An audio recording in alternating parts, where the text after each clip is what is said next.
Great, perfect. Okay, so as it was already mentioned earlier today, this morning we're looking at monsoons and we're going from the shorter temporal scales up to the longer temporal scales. And so here we're going to be talking about seasonal cycles. And notice how in my title I added global and regional Hadley cells because I'll try to present work that has emerged in the past, or this view that has emerged in the past 15 to 20 years as to how at least large-scale monsoons might be interpreted as regional Hadley circulations. I'll use this time also to connect to some of the things that have been mentioned through the week, and if I have time, I'll also present some more recent work that I've been doing in the past few years. So this is work that is based on contributions from many other people other than people working in my group, but I'll mention also some collaborators that have really helped through the years form my own views of monsoons, including Tapio Schneider, Tim Merlis, Jennifer Walker, Katrina Wee. Those two were my PhD students at Caltech, Ruth Gein and David Battisti.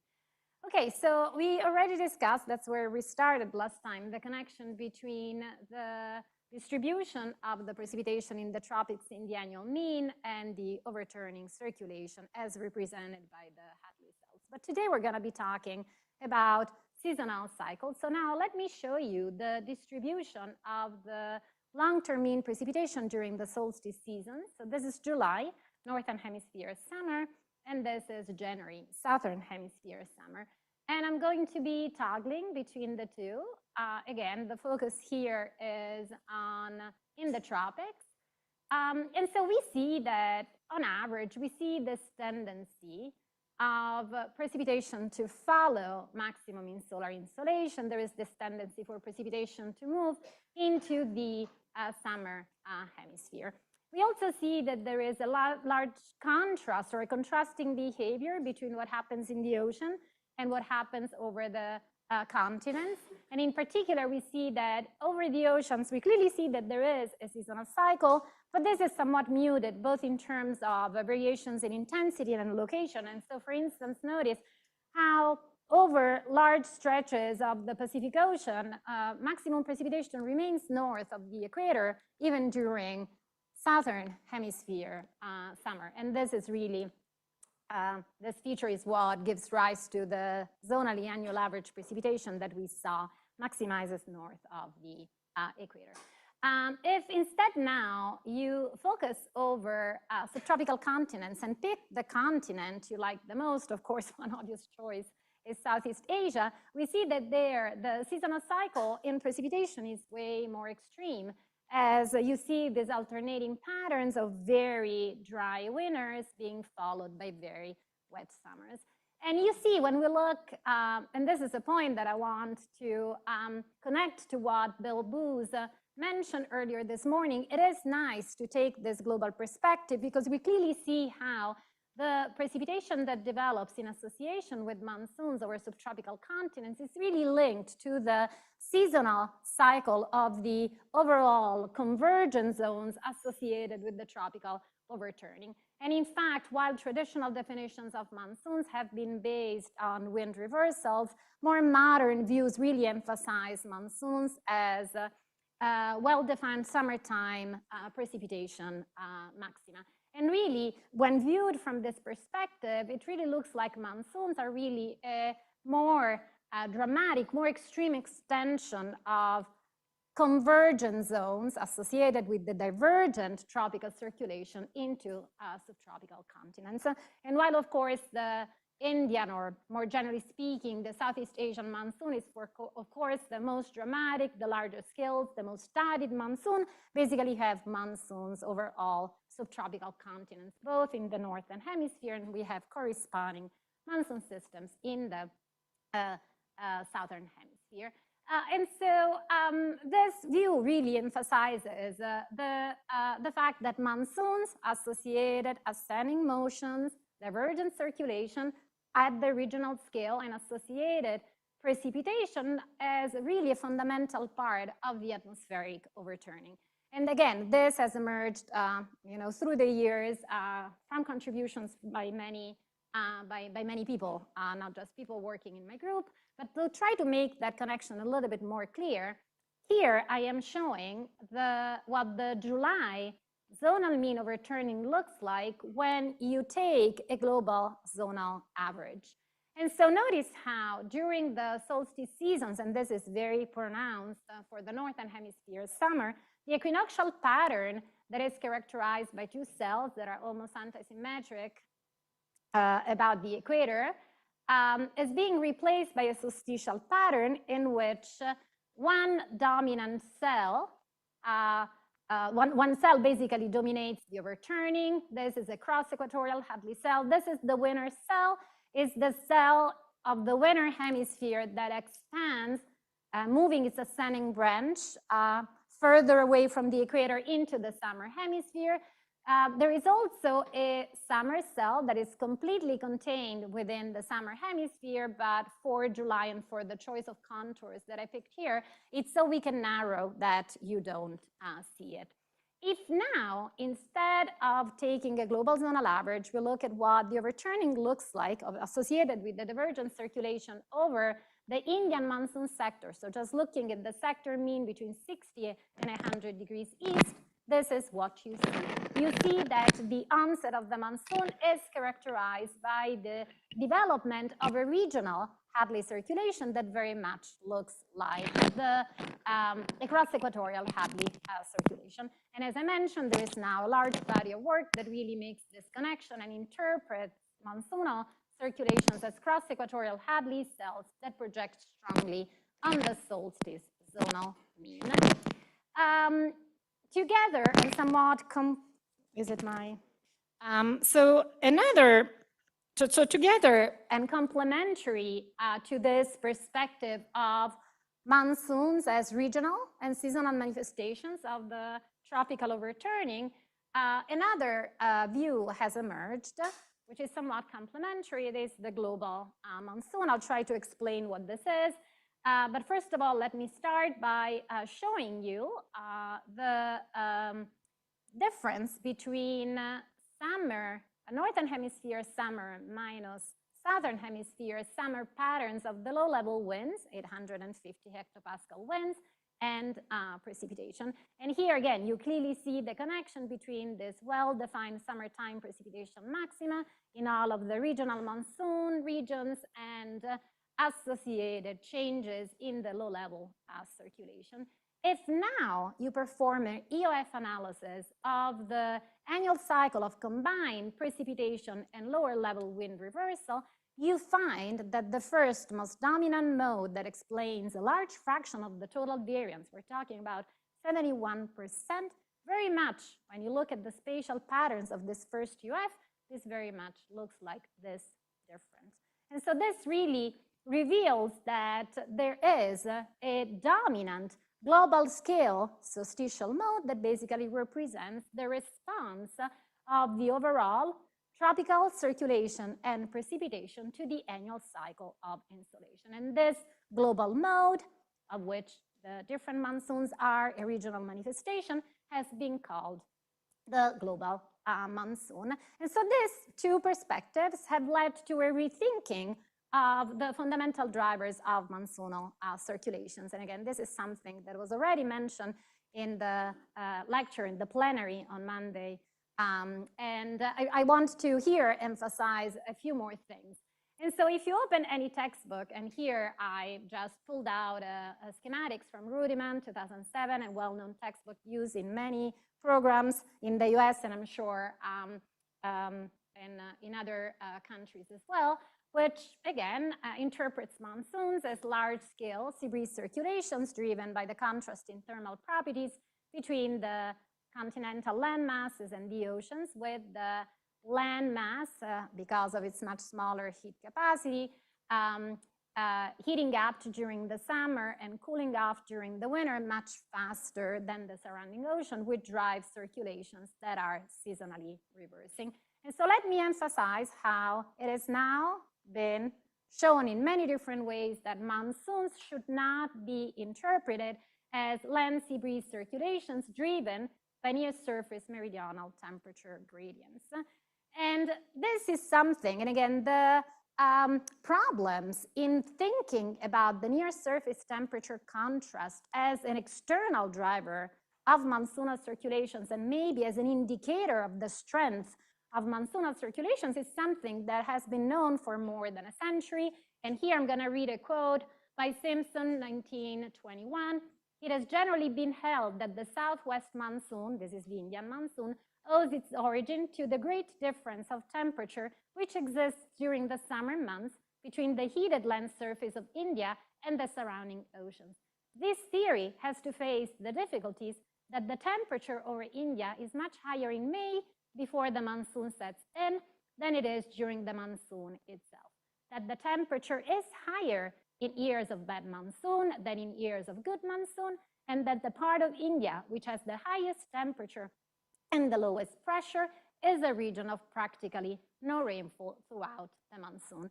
Let me also emphasize how another problem is related to the fact that most monsoons have a rapid onset, and this is just a smaller diagram of the precipitation averaged over the same Indian monsoon sector, 60 to 100 degrees east, as a function of time expressed in Julian day. And you clearly see that the onset of the monsoon really appears as a quite rapid, dramatic reorganization of the zonally averaged in the sector precipitation patterns, where during the winter months, precipitation primarily maximizes in a band that is located south of the equator, and then at the beginning of the warm, or during the warm season, it transitions quite rapidly in a subtropical band. And the time scale of this transition, about 2 to 3 weeks, which is much faster than the time scale over which you build the temperature contrast between the land and ocean in response to smoothly varying insolation forcing. And so, of course, this and many papers have tried to, for instance, look at what might be nonlinearities within this framework that might explain, that might rectify the response of the precipitation to a smoothly varying insolation forcing. So this, again, as I said, is something that has been known for 100 years or more. Let me just say that, however, this interpretation of monsoons to these days remains quite pervasive. And one, of course, of maybe its strongest appeals is that it is very simple to understand. I remember I was about 6 years old sitting at the beach and my dad explaining me the sea breeze circulation, and that is something that a 6-year-old can somewhat understand. What really has happened in the past 20 years is that now we do have an alternative theory that really puts together a lot of the understanding that applies to the overall Hadley circulation together with these ideas that were presented yesterday by Gilles about how moist convection, because of course these are moist circulations, interact with the large scale flow.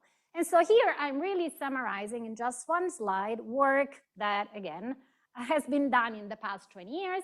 And so here we have this alternative view of monsoons that has emerged, in which monsoons are cross-equatorial Hadley circulations.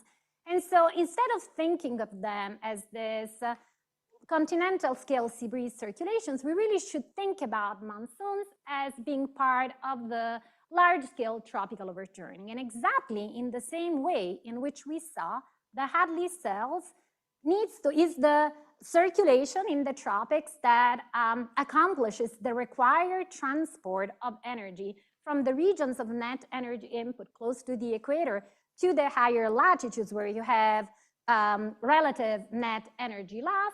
Monsoons need to transport energy now from the hemisphere where we have net energy gain, that is the summer hemisphere, to the hemisphere that is our hemisphere net energy loss, which is the winter hemisphere. So that is the fundamental role of monsoonal circulations. And of course, the question is, why do Hadley cells become much more cross-equatorial over the monsoon or land sectors? And this is a question that hopefully I'll give some partial answers to. So I thought that I would take some time, because we talked extensively about angular momentum conserving theories of the annually averaged Hadley cell. I would like here to make a few remarks as to the extension of this angular momentum conserving theory from annually averaged condition to consideration of seasonal cycles. And this is work by Lindsay and Howe, 1988. This model is exactly the same. It makes exactly the same assumptions as the Held and Howe model. So we are still thinking about an axisymmetric atmosphere. We are still thinking about a Hadley cell that conserves angular momentum. We are still going to assume that the Hadley cell redistributes, only redistributes energy. And then we're also going to impose conditions of continuity at the cell's edges. So now the problem, though, it is different, because we are forcing, and I'll show you what the Lindsay and Howe forcing profile looked like. And again, here the forcing is just expressed as a radiative equilibrium temperature to which the actual temperatures are relaxed using basically Newtonian cooling. And so here now we're thinking about a radiative forcing, radiative temperature maximum that is located off the equator at this latitude phi naught. In my slides, and that's something that I forgot to mention last time, latitude is theta, here is phi naught. So now, because the forcing is not sitting at the equator, you actually find, and you need to impose three conditions of temperature continuity, both at the, basically at the subtropical edges of the two cells, but also at the dividing boundary of the two cells. Now, there is an additional parameter, which is this latitude theta 1, which is the latitude of the separating boundary between the southern and the northern cell, which does not coincide any longer with your forcing maximum. Then, as you see here, we're still assuming that most of the ascent and precipitation is occurring close to the forcing latitude, and that is because precipitation is primarily concentrated where vertical velocity tends to maximize. Vertical velocity is proportional to the meridional gradient of your stream function, and so you would expect maximum precipitation because of this asymmetry between a stronger winter cell and a weaker summer cell not to be located here, but located equatorward of this poleward dividing boundary, let's say poleward boundary of your cross-equatorial Hadley cell. So now the question, what is the angular momentum that is being conserved in this case? Here we're going to make the assumption that the angular momentum that is conserved is that of an air parcel that starts its journey from the latitude phi 1, again, the separating boundary between the southern and the northern cell, originating from a region of zero zonal velocity.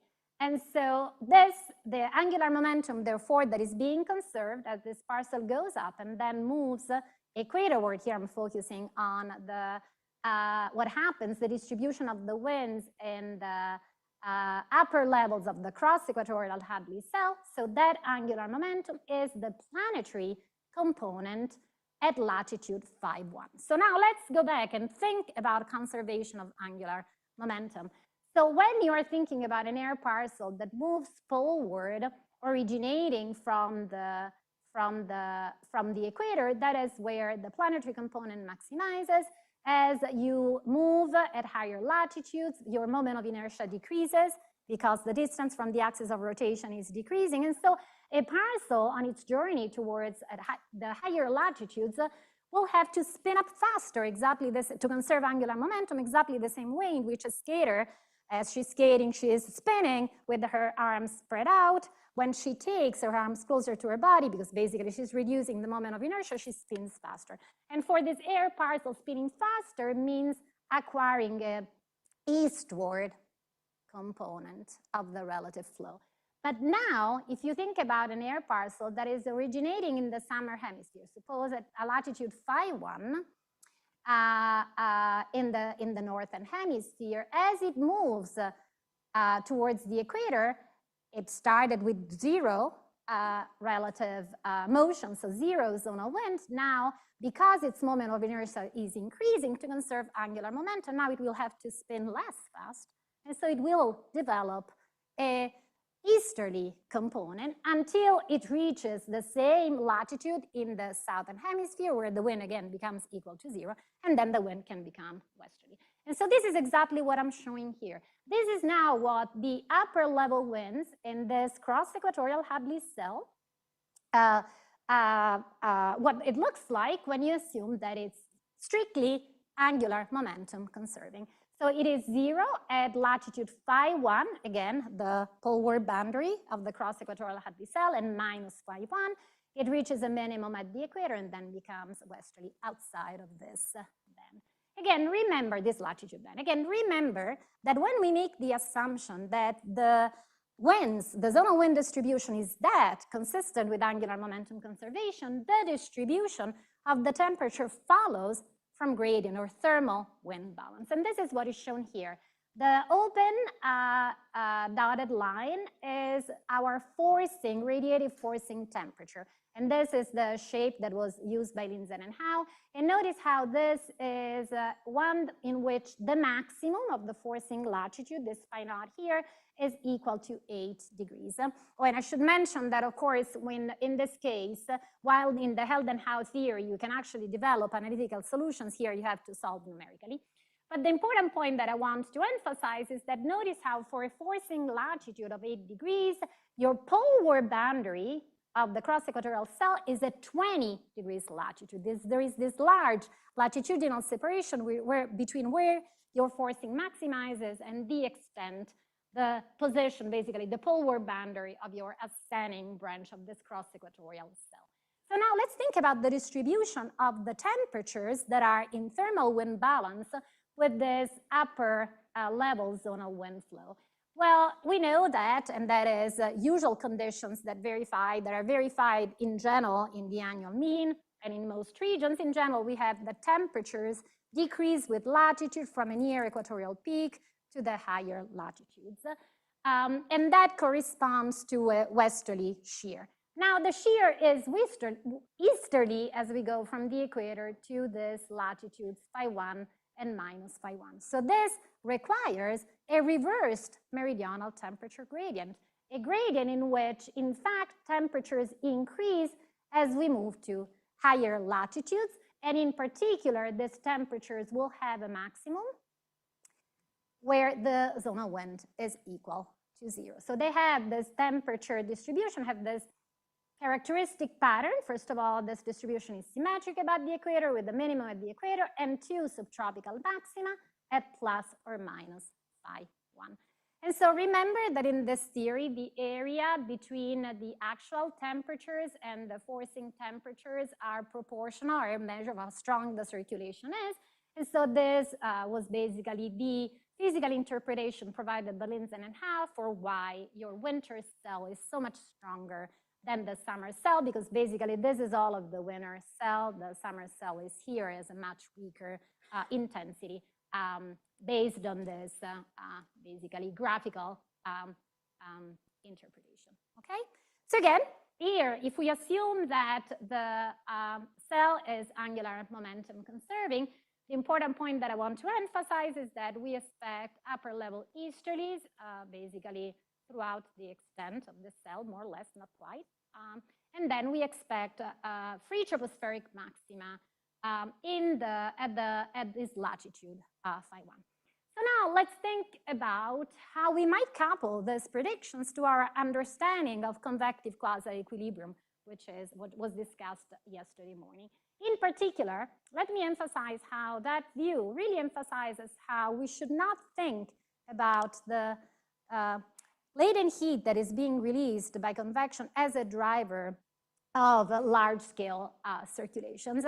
And in fact, any instability is consumed by the small-scale convective motions that on a statistical aggregated sense are just, and of course there is an important point here. Of course, we are averaging over time scales that are much longer than the convective time scales. We're averaging over length scales that are much larger than the convective time scales. But then, when, again, you're taking these long-term and large-scale averages, basically what convection does is just trying to keep your tropical atmosphere to a condition close to moist and neutrality. That is restoring your temperature profiles to that of a moist adiabatic lap straight that is set up by, basically, that is in equilibrium or is set by the moist static energy content of the boundary layer in convective regions.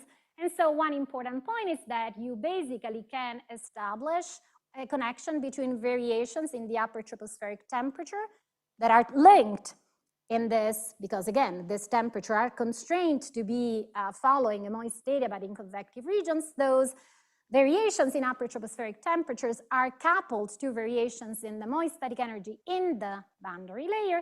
And so this upper tropospheric maximum that in temperature that you see at the poleward extent of the circulation basically need to coincide with the maximum in the near surface or the boundary layer moist static energy. And so again, here I have this sentence summarizing all of this work. Again, this builds on a large body of literature that constrains from conservation of angular momentum and modern views of convection establish a link between the circulation and not the distribution of temperature, but the distribution of the low-level moist static energy. And in particular is the poleward boundary of the cross-equatorial circulation coincides with a subtropical maximum in moist static energy, just equatorward of which you find the strongest precipitation embedded in the ascending branch of this cross-equatorial Hadley circulation. And let me here emphasize one point,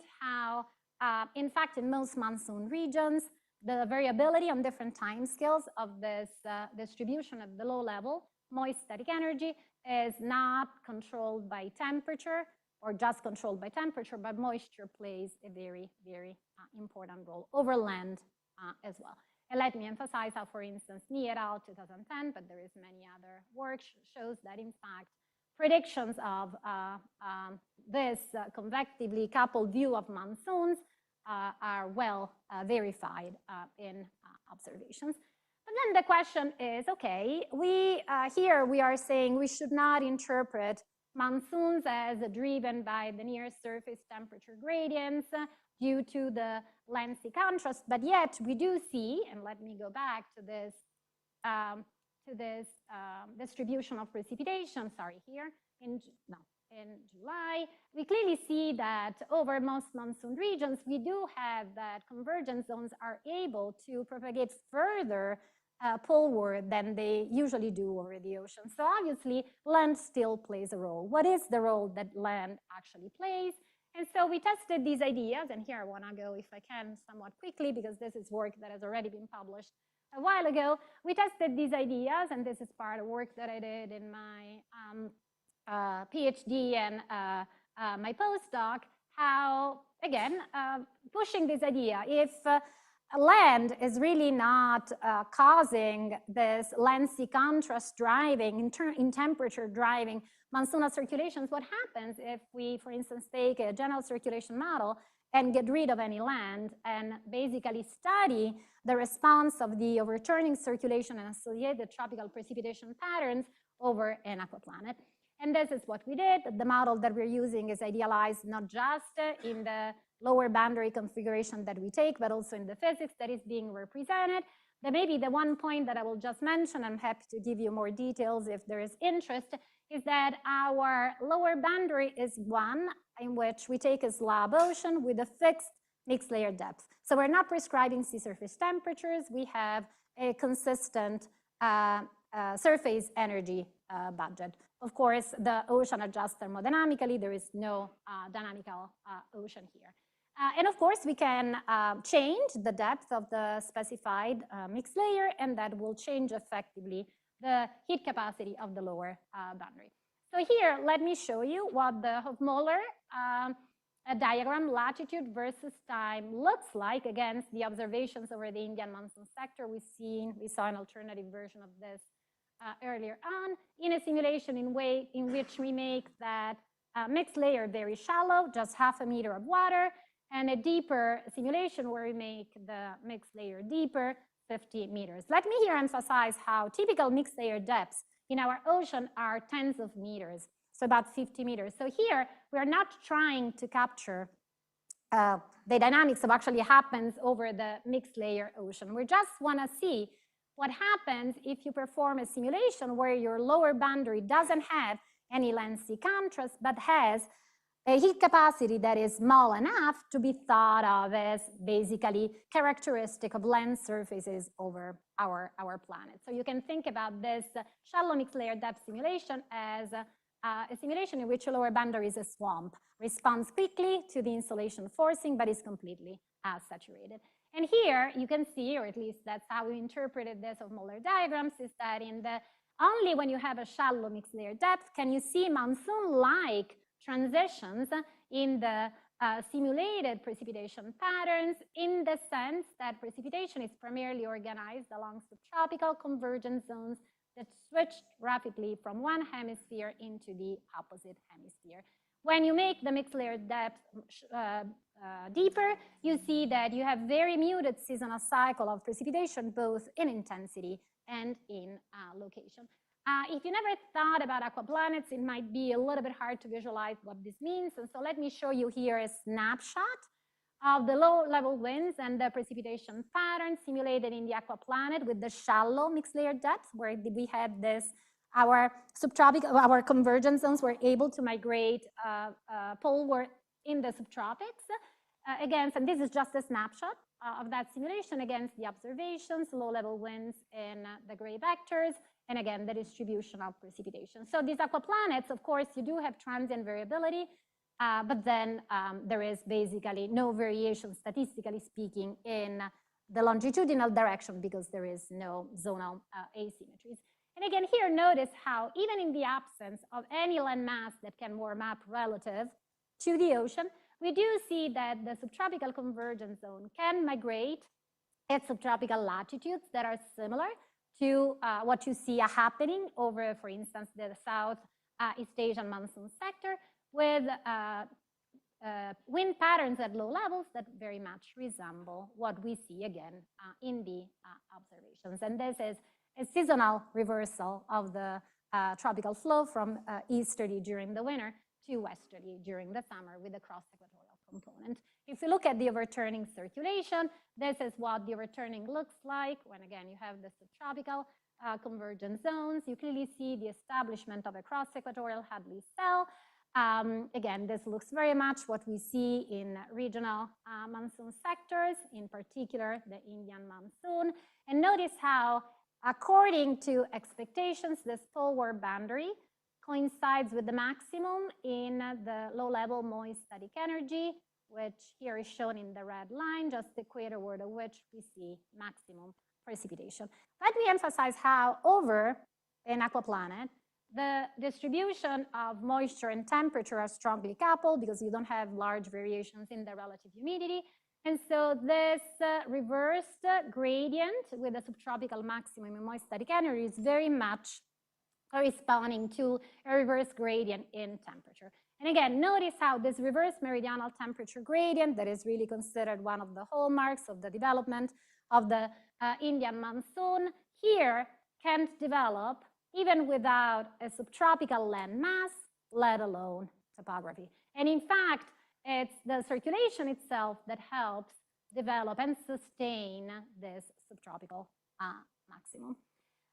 So the fact, and this is my summary statement, the fact that monsoons over aquaplanets can be simulated, but only over shallow oceans, suggests that land is important for the development of monsoons, not because it creates these near surface temperature gradients, but because it provides a surface that has a low enough thermal inertia that allows for rapid adjustments to the imposed insolation forcing and rapid movements of the low-level moist static energy. And this goes back to what Professor Srinivasan showed on Monday, saying that we should not interpret, again, the lengthy contrast as a temperature contrast, but really as a thermal inertia contrast. The important point here is that basically the land mass, and in this case, our shallow mixed layer, has such a low thermal inertia that on any time scales larger than a few days, the surface fluxes are constrained to be 0. And so basically seasonal, going back to this energetic theories of how the atmospheric circulation basically is accomplishing divergence of energy in regions of net energy input, because your surface fluxes, again, on any time averages longer than a few days need to be equal to 0. The seasonal cycle is all driven by changes in the solar insolation. That energy cannot go into heat uptake, energy uptake by the lower boundary, as it happens over the ocean. Is the atmosphere that needs to do all of the work of exporting that to remote regions. And that is why you have so much larger or more pronounced cross-equatorial Hadley circulations over land regions because of this property of the land surface. I want to just mention some more recent work that has been done using this aquaplanet framework to study monsoon. And in particular, again, thinking about, so when are conditions met for this rapid migration of the ascending branch of the cross-equatorial circulation? And so Ruth Gilles performed many simulations of an aquaplanet, changing the period of the seasonal cycle of an Earth-like planet, also looking at the different mixed layer depths. And basically here, the only one thing that I want to emphasize from this plot is that here she's plotting the rate at which the ITCZ, the ascending branch of the cross-equatorial Hadley circulation, migrates versus the ITCZ latitude. And so notice how there are some simulations where basically the migration rate is the same almost everywhere. And here you are in situations where your ITCZ does not migrate much away from the equator. If, however, you are able, because your lower boundary supports that, to push the ITCZ past 7-8 degrees, the ITCZ doesn't want to stay there anymore, and it's pushed very rapidly further forward.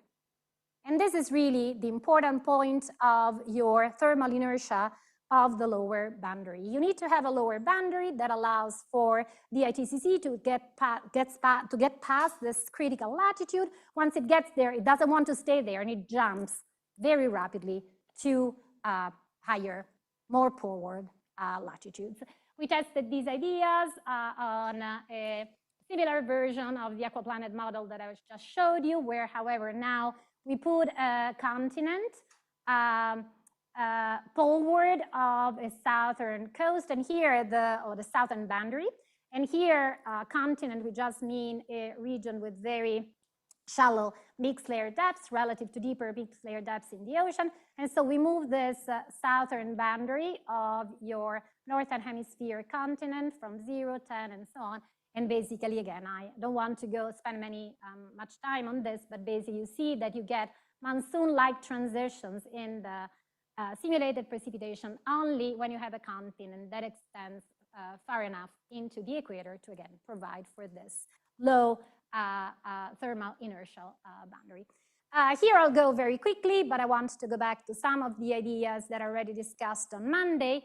Basically, what we see is that this rapid transition in the overturning circulation pattern associated convergence zone is a dynamical transition. And in particular, during the very short-lived season here, where things are about symmetric around the equator, we actually see that the Hadley cell is in what we call the near equatorial regime, in which the circulation is very far from conservation of angular momentum. There are many ways to quantify how close or far the circulation is from conservation of angular momentum, but the easiest one is to look at the upper level flow in the upper branch of the Hadley cell and look at the distribution of your angular momentum contours. When the circulation is crossing angular momentum contours, the circulation is not conserving angular momentum. That can only happen if streamlines of the flow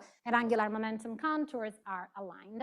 And again, you see this transition from this near equatorial regime, which is a much more linear regime, to this much more angular momentum conserving regime, in which you see that now, at least for the most part of the circulation, for sure in the summer hemisphere and above the stream function maximum, streamlines of the flow and angular momentum contours coincide much more. And so this is a view that therefore we proposed in Gayen et al. 2020.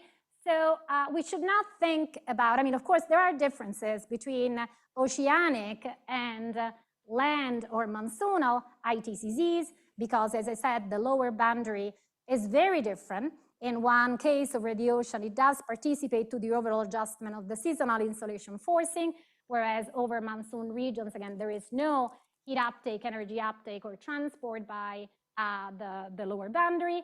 But basically, we can still think about oceanic or monsoonal ITCZs as either being what we call an ITCZ regime. Again, this is just where things remain close to the equator, is this near equatorial regime. And this is a very distinct dynamical regime because it's non-angular momentum conserving. And basically, you can show that in that regime, for instance, the circulation strength responds linearly to what the eddies originating from the mid-latitudes are doing, and the circulation strength is constrained by the zonal momentum budget.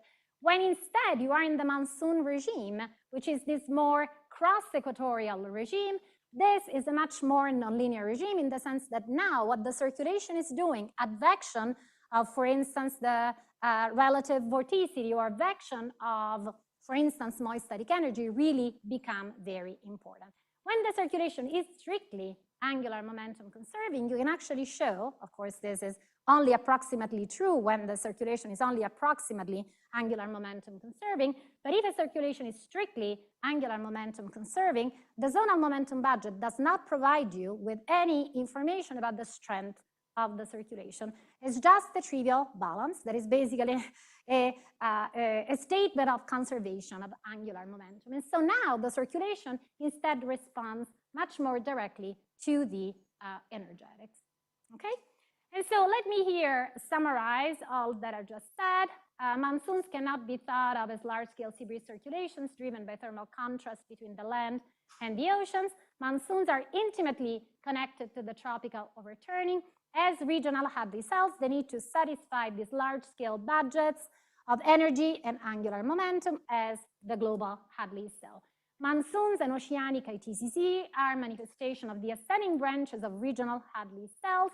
The presence of land over monsoon region just allows you for more pronounced responses to the insolation forcing, which leads to more nonlinear cross-equatorial monsoonal circulation. And importantly, there is a big difference in the basically dominant angular momentum budget in the ITCZ and in the monsoonal regime. And let me just say that really the consequences of these emerging theoretical views of observed monsoons on different time scales, their response to perturbations is only now being investigated. So this is a framework that maybe now has been put on firm theoretical grounds, but then of course the devil is always in the details as to how you go from these models that of course are based on idealized simulations to the real world that is way more complex.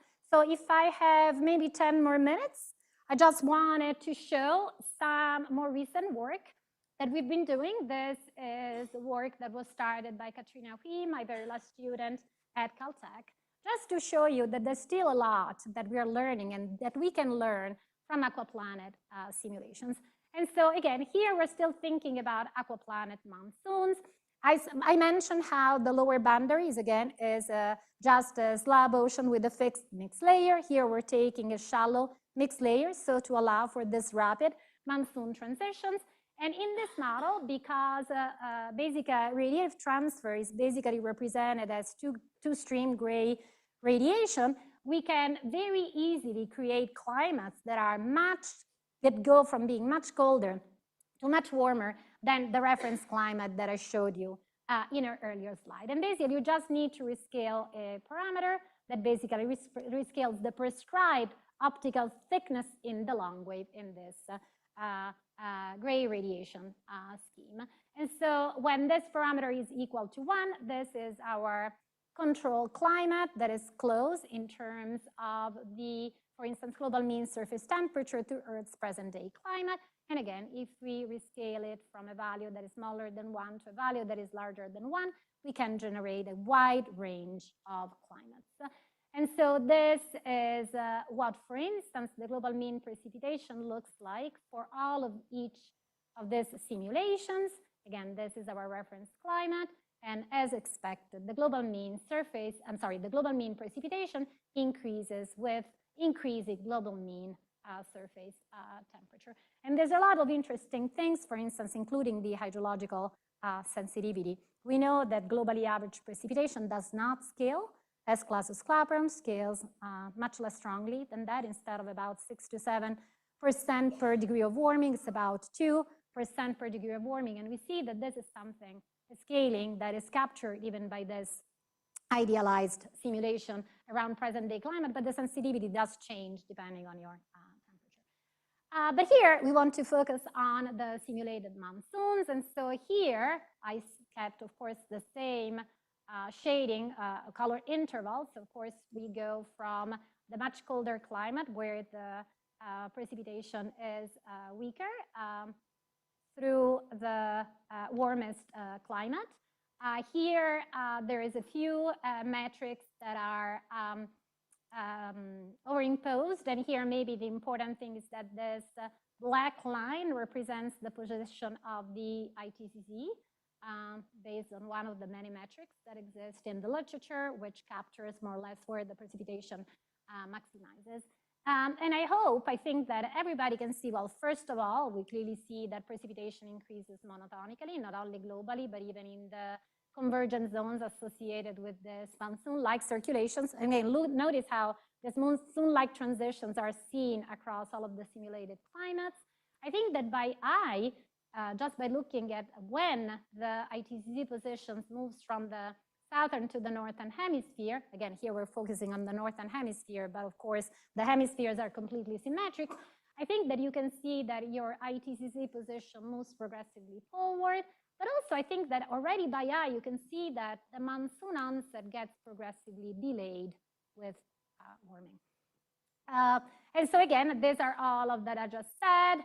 Monsoonal precipitation increases in intensity, moves further forward, and gets progressively delayed. And today I want to focus on this, progressive delay with warming. And so if now we are a bit more quantitative, we can define monsoon onset based on some precipitation reaching some threshold in northern hemisphere summer, whereas here the green dots represent the onset as measured by a method that will be the topic of today's tutorial later today. It's based on cumulative moisture flux convergence. And again, we see that as we warm the climate, the monsoon onset gets progressively delayed. We also see that there is a tendency for this delay to saturate at the warmest, in the warmest climates. And so one might think, well, but this is probably an artifact of this very simple model. In reality, it turns out that in almost all monsoon regions, while the spread remains large in terms of the amplitude of precipitation and circulations changes, one response that seems to be robust is a progressive delay in the timing of monsoon onset in almost all monsoon regions. And so there have been a few hypotheses that have been put forward in the literature. Some assume that the Lancy contrast is really important. Of course, now the fact that we do see this delay in aquaplanet simulations might suggest that there is something more fundamental. And so here I go back to the energetic framework that was mentioned already a couple of times, even in one of yesterday's talk. And as I mentioned, this energetic frameworks really is thinking about the vertically integrated moist static energy budget of an atmospheric column. And this basically is just a statement that monsoonal circulations export moist static energy away from their ascending branches that usually are collocated with regions of maximum net energy input. This framework has also led to the introduction of a proxy for the ITCZ, which is the energy flux equator, that is the latitude at which the transport of energy by the large-scale overturning goes to zero. And this framework has also emphasized the anti-correlation between the cross-equatorial energy transport and the position of the ITCZ, because being energetically direct, the circulations transport energy in the direction of the upper level flow. So for instance, an ITCZ that is located in the northern hemisphere is accompanied by southward cross-equatorial energy transport. This framework, in most of its application, completely neglects the impact of storage. That is, just basically saying anytime there is positive net energy input, the atmospheric circulation needs to diverge that away. But how about storage? Might storage be important? And so this is exactly what we are looking at in these three different plots. So this is how you write the atmospheric energy budget. This, and again, we saw it last afternoon. This is the storage term that I'm hinting might be important here. This is the divergence of the moist static energy transported by the meridional circulation, and this is the net energy input. So here I'm showing the seasonal evolution of these three terms averaged in the northern hemisphere tropics between 10 and 30 degrees north. All of these different lines are the different simulations color-coded from blue the coldest to red the warmest. And so I hope that you can see that while in the coldest simulation changes in the net energy input as you go into the northern hemisphere summer season are immediately accompanied by changes in the atmospheric energy flux divergence, in the warmest simulation, actually, there's very little change. And that is because this increase in the net energy input is accompanied by an increase in the energy that is stored in the atmospheric column. So to quantify this a little bit more now, we can take the atmospheric energy budget, we can take the storage term, we bring it to the right-hand side, and we can actually compute what is the transport by the Hadley circulation that is implied by the distribution of the net energy input, and what is the transport that is implied by the energy storage. Okay, so this is what is shown here for two different time slices, April and July. So again, this is at the beginning of the summer season. And so this is the transport that is just implied by the asymmetry in the net energy input. And I hope that you can see that almost everywhere already, this predicts an ITCZ and an energy flux equator that is north in the northern hemisphere. However, the transport that is implied by the storage is northward everywhere. And in the warmest simulation, it is so large that when you combine these two effects, you see that, again, this storage term is really retaining, is keeping the energy flux equator, and with it, the ITCZ south of the equator. And of course, in July, as the storage term basically goes to zero, you see that now all simulations have an energy flux equator and an ITCZ that is north of the equator. And so why do we see these large changes as we go from colder to warmer simulations? And that is because in a moist atmosphere, the energy that can be stored in a column is not just the dry enthalpy, but is also the latent energy, which through Clausius-Clapeyron relationship is a strong function of temperature. So the last thing that I want to do, and then I'll wrap it up, is that we do see, can we be a little bit more quantitative? We do see that this delay in the timing of the monsoon onset. We also, however, see that in the warmest simulation, that doesn't change much. So we want it to be a little bit more quantitative. We wanted to see if even a simpler model could capture this behavior. And so this is where we went back and looked at a simple radiative convective equilibrium model of Kroning and Emanuel, building on earlier work, looking at a simple two-variable energy balance model of the atmosphere surface interaction. Here, the temperature is the temperature of the lower atmospheric. Basically, it's the atmospheric temperature that you're coupling to a surface. This represents, TS represents the surface temperature. So the atmosphere here cools basically, this is just a linearized version of the Stefan Boltzmann relation. And this term here is basically the coupling between the surface and the atmosphere through surface fluxes. Ca represents the atmospheric heat capacity. Cs is the lower boundary heat capacity. And again, let me make the connection between this effective heat capacity And this term here that we're seeing is important in explaining this delay in the timing of monsoon onset. So again, Cronin and Emanuel did a great job of studying the properties of the solutions of this simple two-layer, you can think of it, or two-energy balance. And the one thing that they notice is that the mode of variability in which, and again, here in RC, you're just putting a perturbation and you're looking at how the system adjusts. And so the mode of variability with same sign and nearly equal perturbations in atmospheric and surface temperature has an adjustment time scale that is given by the sum of the atmospheric and the surface heat capacity and this term B that basically represents an estimate of your climate sensitivity, basically. And so however, this is and so this represents the time it takes for the system to adjust to equilibrium just basically through radiation. But then now, of course, instead of thinking about RCE, we're going to impose a seasonally varying insolation forcing that will have a given period. And so now you can define a parameter alpha that measures the ratio of the seasonal time scale to this inertial time scale. Again, the time scale it takes for the system to revert to equilibrium. And so when alpha is much larger than 1, here basically you're saying that the seasonal time scale is much larger than the inertial time scale. The system adjusts to the seasonal insolation forcing, has time to adjust. When alpha is much less than 1, instead your seasonal time scale is much smaller than this inertial time scale, so the system does not have time to adjust. And so this parameter alpha controls the time lag between the seasonally varying forcing and the lower level temperature response. Again, when alpha is large, basically there is no lag. When alpha is small, when it becomes really large, basically your seasonal forcing and the temperature response become in quadrature with one another. And so now you can use this tau lag, and again, we can estimate all of this from our simulations.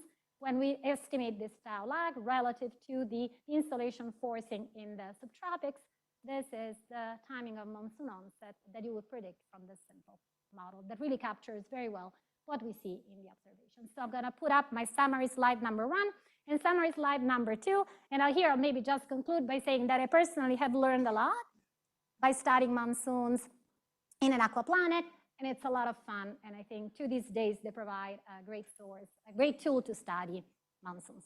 Thank you.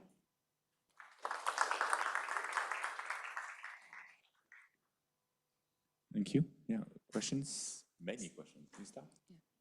Hi, very nice talk as usual. I'm sorry, I'm not seeing where the, oh, sorry. Yeah. So this thing, the regime change of the Hadley cell from angular momentum conserving to eddy driven. So can that be potentially associated with the active and break cycle of monsoon over the Indian Ocean region? Yeah, that's a great question. I don't know, and that is something that I think should be looked at. Absolutely. Okay. All right. It would be interesting to see, because of course here we're always assuming that everything is steady, but of course things are not steady at all. When you look, for instance, at the upper level vorticity as a measure of angular momentum conservation in the monsoon anticyclone, there is a lot of variability there. There is a lot of variability, also in, of course, in the southern hemisphere, which is in the winter months, in terms of eddy activity. So absolutely, I think this is one of the things that I said. There's still a lot that we don't know how and if these arguments provided by the idealized simulations really have a relevance for monsoons beyond the seasonal mean. Right, and just one more thing. So this trigger, so what could be the trigger for that change? I mean, you have mentioned like being the presence of land act as the rapid onset for the monsoon, but the regime change, what sort of signals can act as the trigger for the change in the regime of these? So in the change, so first of all, let me emphasize how, and that is something that my student Katrina looked at.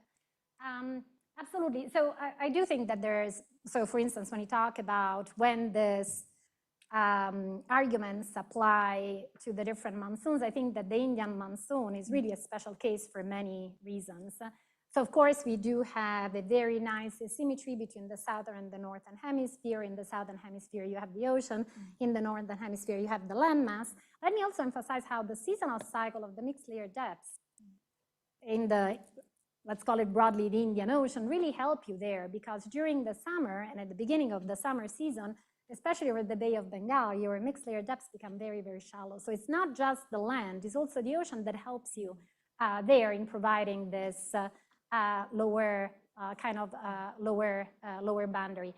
So in terms of the trigger, I think that basically the trigger is really, and of course this depends on, of course, what the ocean is doing is going to be important. For instance, if you're thinking about interannual variations between an early or late monsoon, but we know that that is also very steady, right? The difference in terms of timing of monsoon onset between one early monsoon season and late monsoon season, basically the standard deviation of that is only one week. So those are it's a very, very robust seasonality. So I think that things that will matter in letting, and again, these are things that I have personally not, we started looking at it, at least in terms of the mean zonal momentum budget, but I think that things that matter are for sure what's happening in the Southern Hemisphere. I think there is a connection there in terminal timescales. We saw that in the paper. There's a strong connection between how there are changes, there are signatures in the eddy momentum fluxes in the Southern Hemisphere that are connected to how strong or weak your monsoonal circulation is. There is also a connection with the heat fluxes. But again, I think that we saw a signal. This is work that my student Jennifer Walker did. I think there is much more that can be done. The other thing that I will say, and this connects to the role of topography, of course, when you think about all of these different interactions, what can help you push this low-level moist static energy maximum? Over India, you have the Himalayan mountains that really provide a barrier, preventing mixing of drier and colder air from the higher latitudes with the moister air coming from the tropics. And so I think this also contributes to the fact that you have this. So the Indian monsoon remains the one that is much more pronounced. Over Australia and other monsoons, you're limited by the presence of a desert forward of the monsoon. All right, yeah, thanks. Hi. I have a question regarding the delayed onset of the monsoon in the aquaplanet simulation. Can that be explained by looking at the subcloud layer moist entropy distribution? I'm sorry, by looking at the subcloud layer moist entropy distribution and the threshold criteria for the subcloud layer entropy, right? Whether that criteria is met at a yes, absolutely. And in fact, that's where I made a jump, right?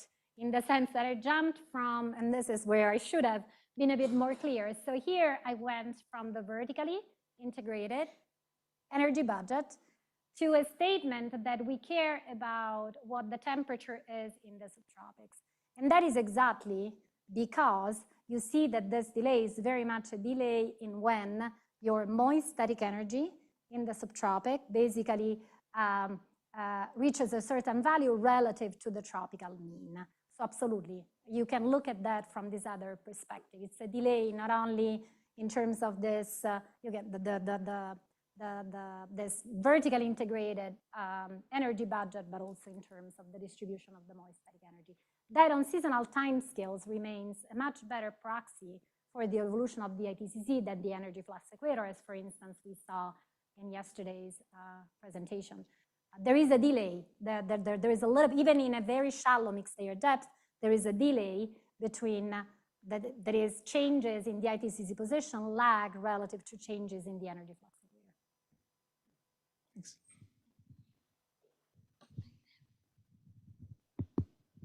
Yeah, hello. So I had a question. So in the aquaplanet simulations that you show with the shallow mixed layer depth of 0.5 meters, so you show that even in the absence of land, the precipitation moves from southern to northern and then back to southern hemisphere throughout the year. And you attribute it to because of the low thermal inertia of the water prescribed. But in like data sets with land, like in reanalysis data sets, we see that the precipitation does not really move to the southern hemisphere in the later half of the year and it just stays back. And would you, so my question is, would you attribute it to the changes in the net energy input because of the land-ocean contrast, or because of some changes in the energy divergence because of the change in the net energy input? Yeah, So this is more or less what you see in the observations, right? And I think that you have to remember that the presence of, so in an aquaplanet, your hemispheres are completely symmetric. Over the Indian monsoon sector, it's not, right? You have land in the northern hemisphere and ocean in the southern hemisphere. And so maybe you can start seeing that what happens over the Indian monsoon sector can be thought of as superposition of the shallow and the deeper mixed layer depth simulation, with the shallow mixed layer depth simulation capturing what happens in the northern hemisphere, and the deeper mixed layer depth simulation where your ITCZ remains stuck close to the equator, more closely capturing what happens in the southern hemisphere, where basically in the Indian monsoon sector you don't have land masses. Okay, I had another question. Does it make sense what I'm trying to say? Yes, Is I that guess. in the southern hemisphere you do have this lower boundary in which, again, some of that energy coming from the top of the atmosphere through changes in the solar insolation go into the ocean. The ocean can take some of that energy, and so the atmosphere needs to do less work. Yes, but I wanted to know that when we look at land-ocean contrast, so ocean can take more energy, but in the later half in the winter months, when land does not really receive much energy, what happens? Why does precipitation still hang back, even when the net energy input over land is much less in the northern hemisphere as compared to the southern hemisphere? Yeah, again, that is, of course, you have that over land, it doesn't rain anymore in the sense that you have that your net energy input, now it's net energy loss, right? And so then now the tropical circulation with its ascending branch needs to transport the energy from where it is receiving more energy to the winter hemisphere, that is the land. But again, your ITCZ is stuck close to the equator because now, again, some of that net energy input goes into what the ocean is doing, both in transporting energy and in uptaking it, it's storing it. Okay, yeah. I just had one more Sure. question. So when you showed in the warming climate, you showed that the net energy, the storage is more, like net energy input increases, and that also increases the atmospheric energy storage. So you attribute it to the change in the moisture. Can you just explain it a little bit? Yeah, so absolutely. So the moisture, right, which is the specific humidity, more or less is approximately equal to relative humidity multiplied by the saturation specific humidity. And the saturation specific humidity depends exponentially on temperature through the Clausius-Clapeyron relationship. And so that is exactly the term that gives you this large sensitivity to temperature that comes from this term.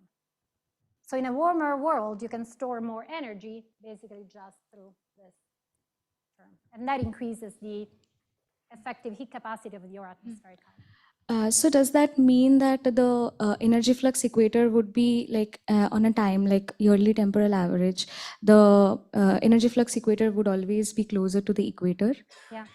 Okay. It won't move immediately It won't move following further, the yeah. insolation forcing. It will because mostly, now, again, some of that Yeah. energy goes into storage. There is a lot of interesting effects that, for instance, we can see in these aquaplanet simulations that are associated with this storage effect. We also looked at planetary atmospheres, Earth-like in everything else, but with very high obliquity. And we see a lot of interesting effects, for instance, at the summer pole or winter pole, because you have rapid changes in temperature that impact both the hydrological cycle, precipitation that falls at the summer pole, but also in terms of, for instance, presence or absence of storm tracks. Okay, thank you. That is also related to this capability of the atmospheric column to buffer some of those changes in the insolation forcing. Yeah. So I always wondered that how we reconcile the fact with the Bordoni and Schneider. It's connected to the first question you had, that the heat capacity of land is even much less in the desert region in Africa. So why don't we have the transition of the ITCZ over the African region? So does the plots you have shown, the Hui and Hui and Bordoni, have some answer to that, or we have to go to the Bouzet's argument of the important of the Himalayan range? That's one question. And the other question is, as you said, that yeah, the variability of onset is not more than 7 days, but that is when you define onset, maybe in the onset in Kerala or something like that. But if you look at the progress, actually I have seen in literature, it varies from even 13 to 78 days. I mean, the variation is quite large when you think about the onset above 20° north. So in that case, would you like to, for the really delayed onset, would you like to see it as like a background Hadley cell and the intraseasonal oscillation, combination of both for the really delayed onset? Would you like to see it in that frame or in some other framework? Yeah. Okay, so let me try to address the question as to why over the Sahara you do not, or any other deserts, you do not basically see a monsoon. And in fact, the circulation remains a shallow, dry, returning circulation. This is actually work done by Nilin and Chu in 2001, where basically they emphasize how there your energy budget is very different because the desert is very dry, is very reflective, has a high albedo. And so a lot of that is just reflected to space. And so that basically really prevents your net energy input is much smaller in the desert regions. And in fact, desert regions play, in terms of this energetic framework, play a very important role in, for instance, determining where the ITCZ is located. So if you look at the top of atmosphere, again, I said that maybe one plausible explanation as to why the northern hemisphere, the ITCZ on average is north of the equator might be related to the fact that we have more land masses in the northern than in the southern hemisphere, therefore possibly making the northern hemisphere warmer. And we kind of have this intuition that it trains more we're basically in the hemisphere that is warmer. If you look at the distribution of the top of atmosphere radiative fluxes, they are very symmetric. But if anything, and in fact, in terms of the short wave, that is the albedo, they are very symmetric, at least to the extent that you can actually measure, so our observational errors. But there is a slight asymmetry in the outgoing long wave radiation because, in fact, the northern hemisphere is losing more energy. So outgoing long wave desert radiation in desert regions.